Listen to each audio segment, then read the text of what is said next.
আসসালামু আলাইকুম রহমতুল্লাহি ওয়া বারাকাতুহু। এই মুহূর্তে আমি সজন ইউনিভার্সিটি একটা এক্সাম দেওয়ার জন্য এসেছি। এখানে সিট পড়েছে। যাই হোক, আসলে মূল বিষয় যেটা নিয়ে আলোচনা করতে চাচ্ছি সেটা হচ্ছে আপনার বর্তমানের বাংলাদেশের টপ অফ দ্য যে টপিক, অর্থাৎ যে টপিকটা নিয়ে খুব বেশি গুঞ্জন হচ্ছে,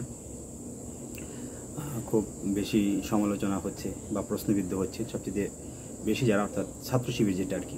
অর্থাৎ জনসাধারণের দৃষ্টিকোণ থেকে মনে হচ্ছে, অনেকে ভাবতেছে যে ছাত্র শিবির, ছাত্রলীগের যারা প্রাক্তন যারা নেতাকর্মী ছিল তারা মুখোশ পাল্টিয়ে এখন আবার ছাত্র শিবিরে অংশগ্রহণ করছে এবং ছাত্র শিবিরের নেতৃত্ব দিচ্ছে। এমন একটা গুঞ্জন বা এমন একটা সমালোচনার জ্বর বর্তমানে বাংলাদেশে। তো সেই প্রসঙ্গে আমি কিছু কথা বলবো যে আসলে প্রথমে যদি আমাকে বলতে হয় সুস্পষ্টভাবে একটা কথা আমাদের মনে রাখতে হবে, বা আমি যতটুকু জানি যে ছাত্র শিবির এবং ছাত্রলীগ এই দুইটা দলের নীতি নৈতিকতার দিক থেকে হোক বা রাজনৈতিক আদর্শের দিক থেকে হোক বা ইসলামিক যে একটা স্টাবলিশ বা স্তম্ভ সেটার দিক থেকে হোক, মানে যেই দৃষ্টিকোণ থেকে আমি বলি না কেন, আপনার এই ছাত্রলীগ এবং ছাত্র শিবির আমি মনে করি যে দুটা সম্পূর্ণ দুই মেরু, অর্থাৎ উত্তর এবং দক্ষিণ মেরু একে অপরের সাথে এরকম সম্পর্ক, অথবা বলতে পারেন দা কুমড়া সম্পর্ক, অথবা বলতে পারেন আপনার চুম্বকের বিকর্ষণ, ওদের রিলেশনটা এরকম আর কি। একজন আরেকজনের সাথে সজাগতা কিছুতেই তার অ্যাডজাস্ট হতে পারবে না, তেল আর পানির মতো। তো এটা আসলে কখনোই সম্ভব না যে একজন ছাত্র শিবির কখনো ছাত্রলীগ হবে, এটা কখনোই সম্ভব না। বা প্লাস একজন ছাত্রলীগ কখনো শিবিরের মতো এরকম একটা কি বলবো আমি, শক্তিশালী একটা সংগঠন এটার সাথে সম্পৃক্ত হতে পারবে বা এই দলের সাথে করতে পারবে, এটা বিশাল একটা বিষয়। এটা আসলে যারা চিন্তা ভাবনা করতেছে সম্পূর্ণ ভুল ধারণা। আর সবচেয়ে বড় কথা যে রিসেন্টলি আমরা যেটা দেখতেছি যে ছাত্র শিবিরের যে ঢাকা বিশ্ববিদ্যালয়ের যে সেক্রেটারি নিযুক্ত হয়েছে, উনি ওনার পক্ষ থেকে কিন্তু সুস্পষ্টভাবে অনেক কিছু জানিয়ে দিয়েছেন এই বিষয়টা নিয়ে। যে বিশেষ করে যেই বিষয়টা সবচেয়ে বেশি প্রশ্নবিদ্ধ হচ্ছে সেটা হচ্ছে আপনার এই অর্থাৎ একই ফ্রেমে বা একই স্ক্রিনে বা একই প্ল্যাটফর্মে ছাত্রলীগের সংগঠনের সাথে সম্পৃক্ত যে সকল ছাত্রলীগের নেতারা ছিল তাদের সাথে একই স্ক্রিনে তাদেরকে দেখা যাচ্ছে। এই ছবিগুলো বেশি ভাইরাল হচ্ছে। প্লাস একই প্ল্যাটফর্মে একই অনুষ্ঠানে ওরা একই সাথে একই মঞ্চে উপস্থিত। তো এই বিষয়গুলো সবচেয়ে বেশি প্রশ্নবিদ্ধ হচ্ছে ছাত্র শিবির। সেই ব্যাপারটা উনি স্পষ্ট ক্লিয়ার করে দিয়েছেন যে আসলে আমরা আমাদের অবস্থান থেকে, অর্থাৎ আমি অনুষ্ঠানগুলো ছিল এরকম যে সম্মিলিত অনুষ্ঠান, যেখানে সর্বদলের শিক্ষার্থীরা সেখানে অংশগ্রহণ করেছে। আমি আমার যে ডিপার্টমেন্ট সেটার আমি হেড ছিলাম, সেই অনুষ্ঠানে আমিও সেখানে অংশগ্রহণ করতে হয়েছে আমাকে। তো সেই অনুষ্ঠানে আমার পক্ষ থেকে, আমার ডিপার্টমেন্টের পক্ষ থেকে আমি সেখানে উপস্থিত হয়েছি, তারা তাদের পক্ষ থেকে এসেছে। ওই হিসেবে স্ক্রিন শেয়ার হয়েছে বা একই প্ল্যাটফর্মে আমাদের এসে বসতে হয়েছে। তার মানে এই নয় যে একই প্ল্যাটফর্মে একই স্ক্রিনে বা একই ফ্রেমে থাকার অর্থ হচ্ছে একই দলের সাথে সম্পৃক্ত, বিষয়টা এরকম না। উনি ক্লিয়ার করে দিয়েছেন। প্লাস উনি এও বলেছেন, খুব সুন্দর রাজনৈতিক টেকনিক্যাল ভাষা, ওনার খুব ভালো লাগছে আমার। উনি আরও স্পষ্ট বলেছেন, যদি আমাদের কোনো এরকম, যেমন ছাত্রলীগেরা হচ্ছে আপনার কী বলো, ওদের কর্মকাণ্ড হচ্ছে ফেসিবাদী কর্মকাণ্ড, যদি এরকম ফেসিবাদী কর্মকাণ্ডের সাথে যদি আমাদের কাউকে যদি সম্পৃক্ত কেউ দেখে বা এরকম যদি কোনো জোরালো কোনো ভিডিও ফুটেজ বা কাউকে দেখে যে আমরা এরকম ছাত্রদের প্রতি মানে ফেসিবাদীমূলক আচরণ করেছি বা যারা সমন্বয়কারী ছিল তাদের উপরে এরকম কোনো এরকম কোনো আচরণ করেছি, বা অন্যান্য যে ছাত্রদল আছে বা অন্যান্য যে দলের যে সংগঠন যারা আছে বা সাধারণ নেতা শিক্ষার্থী যারা আছে তাদের উপর যদি এরকম কোনো মানে বৈষম্যমূলক আচরণ বা দেখে গেছে যে ফেসিবাদমূলক আচরণ যদি আমাদের কি মানে সক্রিয় ভূমিকা কাউকে দেখতে পায়, তাহলে আমরা এর মানে কি জোর দাবি জানাচ্ছি এবং সেটার আমরা শাস্তি কামনা করছি। মানে এতটাই স্পষ্টভাবে ওনার পক্ষ থেকে উনি এটা সাফাই গেলেন আর কি। এই হচ্ছে বিষয়টা আর কি।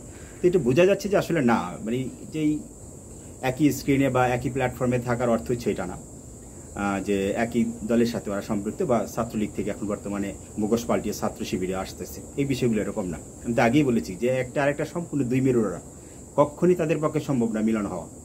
হ্যাঁ, তবে যারা এমন হতে পারে, ছাত্র শিবির তো কখনোই ছাত্রলীগে মানে অংশগ্রহণ করার প্রশ্নই আসে না নীতি নৈতিকতার দিক থেকে। তবে ছাত্রলীগ যারা করতো, যেমন অত্যন্ত যেমন সাধারণ ছাত্রলীগ যারা, অর্থাৎ হাই হ্যালো সম্পর্কের কিছু রাজনীতি করে কিছু কিছু ছেলেরা আছে, এত জোরালোভাবে সংগঠনের সাথে সম্পৃক্ত ছিল না। এখন নিজেদের গা বাঁচানোর জন্য এরকম কিছু ব্যক্তি আছে যারা হয়তো ছাত্র শিবিরের সদস্য পদ হিসেবে ঢুকতে চেষ্টা করবে, বাট কোন ভাইটাল পোস্ট না, সিম্পলি কোনো পদের জন্য হয়তো নিজের গা বাঁচানোর জন্য, যারা হয়তো সংগঠনের সাথে অত জড়িত ছিল না, মারধর কাটের সাথে অতটা জড়িত ছিল না, খুব একটা বেশি ফেমাস না আর কি। ওই ধরনের ব্যক্তিরা হয়তো গুটি কয়েক হয়তো তাদের সুবিধার্থে বা যান বাঁচানোর স্বার্থে হয়তো এখন ছাত্র শিবিরে প্রবেশ করতে পারে। বাট যারা ভাইটাল পোস্টে আছে বা বর্তমান যে সভাপতির পদ বা সেক্রেটারি পদ, এই জাতীয় পোস্টগুলো যারা পাচ্ছে, এগুলো তাদেরকে নিয়ে গুঞ্জন করা বা তাদেরকে প্রশ্নবিদ্ধ করা আসলে সম্পূর্ণ বোকামি ছাড়া আর কিছুই না। এটা তো হয়তো আমি যে আলোচনাগুলো করতেছি আপনাদের দৃষ্টিকোণ থেকে মনে হচ্ছে যে আমি তো ছাত্র শিবিরের লোক, যার জন্য হয়তো ওদের সাফাই গাচ্ছি না। আমি আসলে মূলত বিএনপি করি, বাংলাদেশ জাতীয়বাদী দলের সাথে প্রায় আমি 1999 সাল থেকে সম্পৃক্ত, প্রায় 25-26 বছর রাজনীতির সময়কাল আমার চলছে। তো আমি জাস্ট আমার দৃষ্টিকোণ থেকে যেটা আমার ডিপ সেন্স থেকে যেটা আসছে আমি সেগুলো কথাগুলো বলতেছি। ইতিমধ্যে আমি যতগুলো এরকম ডিপ সেন্স থেকে যতগুলো কথা বলেছি, প্রথম দিকে হয়তো অনেকে দেখা গেছে সমালোচনা করেছে তীব্র, পরে দেখা গেছে আবার যখন আমার সেই পোস্টগুলো বারবার ফেসবুকে আসতেছে তখন আবার তারা আমার সাথে একাত্মতা ঘোষণা করতেছে, বলতেছে ভাই আপনি ঠিক ছিলেন, আপনার প্রত্যেকটা কথাই ঠিক আছে। এরকম একটা প্রত্যেকটা জিনিস, এই 5ই আগস্টের স্বাধীনতা বলেন, তার আগের দিন আমি বলেছিলাম যে 5 তারিখে ইনশাল্লাহ স্বাধীন হতে যাচ্ছে বাংলাদেশ। তারপর শেখ হাসিনা যেমন আপনার স্বৈরাচার আপনার এই রাজাকার শব্দটা ইউজ করেছিল, তখন আমি বলেছিলাম যে রাজাকার নামক শব্দটাই হাসিনার পতনের অন্যতম মূল কারণ হবে, এবং 3টা ভবিষ্যৎবাণী করেছিলাম, যার মধ্যে 2টা অলরেডি হয়েছে, আরেকটা ইনশাল্লাহ হবে। তো যাই হোক, এরকম কিছু সিমটম আমি বলি, মানে ডিপ সেন্স থেকে বলা, আমরা সেই সেন্স থেকে কথাগুলো আমি বলতে এসেছি, এই যে বিষয়টা। তো এতক্ষণ তো আমি ছাত্র শিবিরের সাফাই গেলাম। এবার আরেকটা কথা বলি, এমন কিছু ভিডিও ফুটেজ পাওয়া যাচ্ছে যেখানে ছাত্রলীগের নেতারা প্রকাশ্যে সমন্বয়কারীদের হুমকি দিচ্ছে বা সাধারণ শিক্ষার্থীদেরকে হুমকি দিচ্ছে, পিছনে আবার ছাত্র শিবিরের নেতাকর্মীদের স্ট্যান্ড বাই স্ট্যান্ড দেখা যাচ্ছে, এরকম কিছু ভিডিও ফুটেজ আছে। এখন ওইটা না হয় বুঝলাম যে আপনার স্ক্রিন শেয়ার করেছে বা একটা সম্মিলিত একটা অনুষ্ঠান সেখানে অংশগ্রহণ করেছে, ওটা না হয় প্রশ্নবিদ্ধ হলো না, ওইটা দায় এড়িয়ে গেল, সমস্যা নেই। বাট এই যে একজন ছাত্রলীগের নেতা সরাসরি ঘোষণা দিচ্ছে সমন্বয়কারীদের বিরুদ্ধে এবং কঠোর অ্যাকশন নিবে, এবং পিছনে তাদের অবস্থান, এইটা প্রশ্নবিদ্ধ হওয়ারই কথা। তো আমি এটা যতটুকু আমার সেন্সে মনে হয়, কারণ ছাত্র শিবির আমরা জানি যে আপনার একেবারে 17 বছর টানা 17 বছর ধরে তারা অন্যায় অত্যাচার আর নির্যাতনের শিকার, স্টিম রোলার শিকার হচ্ছিল প্রতিনিয়ত। তারা কখনোই ফিল্ডে দাঁড়াতে পারতেছিল না বা আওয়ামী দুঃশাসনের জন্য প্রতিনিয়ত তাদের উপরে আক্রমণ, আঘাত, জেল, জুলুম, আপনারা সব কিছু জানেন। ডক্টর শফিকুর রহমানের ব্যাপারটা আপনারা জানেন সবাই, যে কি পরিমাণ নির্যাতন তাদের উপর চালানো হয়েছে। এমনকি তাদের আপার লেভেলের যে নেতাগুলো ছিল, গোলাম আজম, তারপর আপনার নিজামী সহ যারা ছিলেন, ঠিক আছে, তাদের সকলকে জানেন আপনার একেবারে নিঃশেষ করে দিয়ে ফাঁসি দিয়ে। তো যার জন্য তাদের অবস্থানটা অত্যন্ত দুর্বল হয়ে পড়েছিল। ওরা একটা প্ল্যান করেছে, কিন্তু প্ল্যানগুলো ওরা মানে সাকসেস হতে পারেনি। যদিও ওনাদের সৎ সাহস ছিল, অনেক বেশি সাহস ছিল, তারপরেও প্রশাসনের প্রচণ্ড চাপের কারণে এবং তাদের নির্যাতনের কারণে তারা সেই জিনিসটা খুব বেশি একটা ফলাফল ভালো করতে পারেনি, যতগুলো অ্যাকশন নিয়েছিল আর কি, অর্থাৎ প্ল্যান করেছিল যেগুলো। বাট অবশেষে তারা সিদ্ধান্ত নিল বা চিন্তা করলো, আমার যতটা ধারণা, যে পুরো বাংলাদেশটা অর্থাৎ আওয়ামী লীগের রাজনীতিটাকে স্ট্রংলিভাবে আন্দোলনের ক্ষেত্রে ধরে রেখেছে ছাত্রলীগ, এটা তারা বুঝে ফেলছে। সুতরাং এই ছাত্রলীগকে আমাকে কিভাবে দুর্বল করতে হবে, এটা সবচেয়ে ওদের মূল টার্গেট। যার জন্য তারা ছাত্র শিবিরে যারাই ছিল জামাত ইসলামের, তারা যখনই আপনার ঢাকা বিশ্ববিদ্যালয়গুলো, তাদের মেধার কারণে তারা এখানে আসছে, এতে কোনো সন্দেহের কোনো কারণ নেই। কারণ আমরা জানি যে টপ রেজাল্টগুলো সবসময় ছাত্র মানে জামাতের ইসলামিক পন্থার যারা আছে বা জামাত শিবিরের যারা আছে বা জামাতের সাথে সম্পৃক্ত, তারাই সবচেয়ে টপ রেজাল্ট করেছে ঢাকা বিশ্ববিদ্যালয়ে সারা বাংলাদেশের মধ্যে। তো সেই হিসাবে সেই সুবাদে তাদের মেধার গুণের কারণে ঢাকা বিশ্ববিদ্যালয়ে চান্স পেয়েছে, এবং তখন তাদের সম্ভবত মূল টার্গেটটা ছিল যে ছাত্রলীগ যেহেতু সারা বাংলাদেশের এই আন্দোলনটাকে খুব জোরালোভাবে ধরে রাখছে, ওদের জন্য যেহেতু কোনো কিছু করা যাচ্ছে না, তাই ওদেরকে কীভাবে দুর্বল করা যায়, সেই সেন্স থেকে হয়তো তাদের একটা মাস্টার প্ল্যান আসে। ঢাকা বিশ্ববিদ্যালয়ে ঢুকে আমজনতার মতো থাকে যে আমরা আসলে কোনো দল করি না, একটা সাধারণ পাবলিকের মধ্যে যখন ছাত্রলীগ যেখানে যায় বা তাদের কর্মসূচিগুলো সেখানে তারা অংশগ্রহণ করছে, ওদের সাথে জাস্ট একটা হাই হ্যালো সম্পর্ক রাখছে, বুঝাচ্ছে যে আমরা জাস্ট আমজনতা, কোনো দল না, হ্যাঁ ছাত্রলীগের সাথে আসি বা ছাত্রলীগ করতেছি, জাস্ট এরকম। বাট ছাত্রলীগ যখনই কোনো একটা অ্যাকশন বড় ধরনের নিচ্ছে বা কারো উপর অন্যায় অত্যাচার জুলুম করতেছে বা অন্যায় করতেছে, সেখানে তারা সক্রিয়ভাবে ভূমিকা পালন করতেছে না, কারণ তাদের একটা নীতি নৈতিকতার একটা দিক থেকে তাদের একটা আদর্শ তো আছে, সেটা থেকে আর তারা কি বলে উৎসর্গ করতে পারে না বা সেটাকে ধ্বংস করতে পারে না। ওইটা ঠিক রেখেছে বা হাই হ্যালোর মতো সম্পর্ক রেখেছে, যার জন্য ওই যে আপনি ভিডিওর পিছনে যে ছবিগুলো ভিডিও দেখতে পাচ্ছেন, ওই হাই হ্যালো সম্পর্কের মধ্যে জাস্ট তাদেরকে ওইখানে না গেলেই নয় আর কি, তাদেরকে জাস্ট বোঝানোর জন্য তাদের আই ওয়াশ করানোর জন্য, তাদের ব্রেনে স্যাটিসফাইয়ের জন্য এই জাস্ট নাটকীয় হয়তো ভূমিকাগুলো পালন করেছিল ছাত্র শিবির এতদিন। এখন আলহামদুলিল্লাহ 5ই আগস্টের পরে স্বাধীন হয়ে গেছে। এখন যার যার অবস্থান থেকে প্রকৃতপক্ষে তারা বিতর্কতভাবে কোন দলটা করত এবং তাদের মূল লক্ষ্যটা কী ছিল, এটা এখন বেরিয়ে আসতেছে। যার জন্য আপনাদের কাছে মনে হচ্ছে যে আসলে ছাত্রলীগ থেকে ছাত্র শিবির আসতেছে। বিষয়টা এমন না।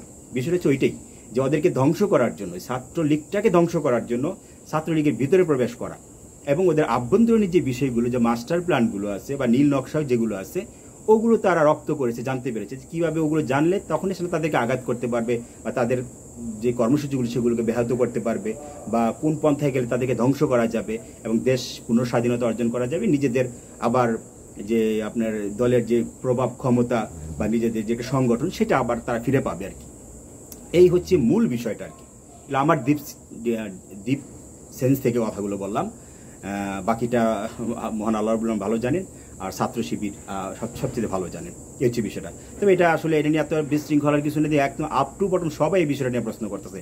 এমনকি আপনার এই খালেদ মহিউদ্দিনের মধ্যে ব্যক্তিরা উনি পর্যন্ত প্রশ্ন করতেছে যে এই দায়ভার তো ছাত্র শিবিরকে নিতে হবে, এই ধরনের কথাগুলো বলতেছে। তো আমি এই জিনিসটা বুঝতেছি না, যারা সূক্ষ্মভাবে চিন্তা করতেছে না যে ছাত্র শিবির অত্যন্ত সুকৌশলী একটা দল।